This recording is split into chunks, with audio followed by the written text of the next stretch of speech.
ابتدا ہے رب جلیل کے بابرکت نام سے جو ہماری شہرت سے بھی زیادہ قریب ہے۔ گرامی السلام علیکم۔ اے وطن ہم تجھ سے محبت بے شمار کرتے ہیں، اے وطن ہم تجھ سے محبت بے شمار کرتے ہیں، اے وطن ہم تیری عظمت کو سلام کرتے ہیں۔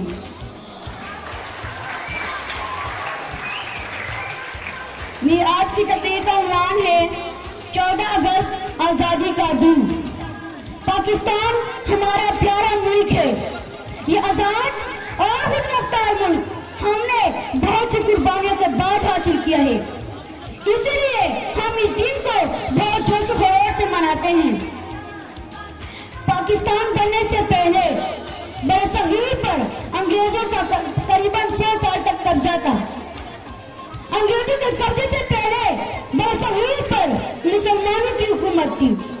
مسلمان انگریزوں سے آزادی حاصل کرنے کے لیے مسلسل کوشش کرتے رہے اور اللہ تعالیٰ محنت کا پھل ضرور دیتا ہے۔ یہی وجہ ہے کہ برصغیر کے مسلمانوں کی محنت و کوشش اور قربانیاں رنگ لائی اور آخرکار 14 اگست 1947 کو پاکستان بن گیا۔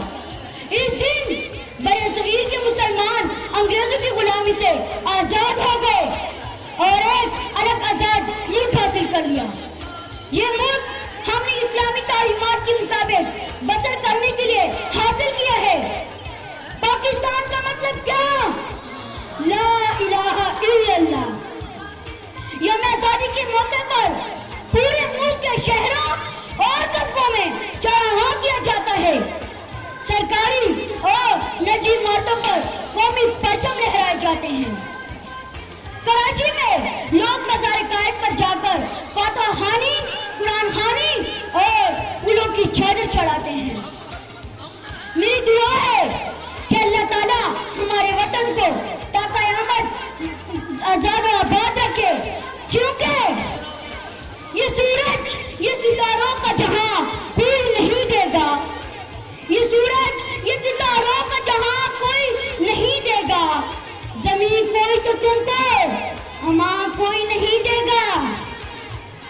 وطن یہ مٹ گیا تو تم بھی مٹ جاؤ گے نادانو، وطن یہ مٹ گیا تو تم بھی مٹ جاؤ گے نادانو، اسی کو زندگی سمجھو، اسی کو زندگی مانو۔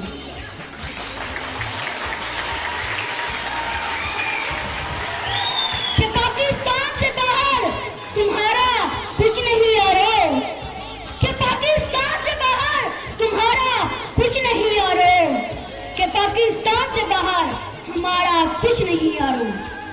اس لیے آئیں آج ہم سب مل کر یہ وعدہ کریں کہ دن رات محنت اور ایمانداری سے کام کر کے اس وطن کو ترقی کے بام عروج تک پہنچائیں گے۔ میرے محبوب وطن تجھ پہ اگر جان ہو نثار، میرے محبوب وطن تجھ پہ اگر جان ہو نثار، میں سمجھوں گا ٹھکانے لگا سرمایہ وطن۔ بہت بہت شکریہ۔ پاکستان زندہ باد کا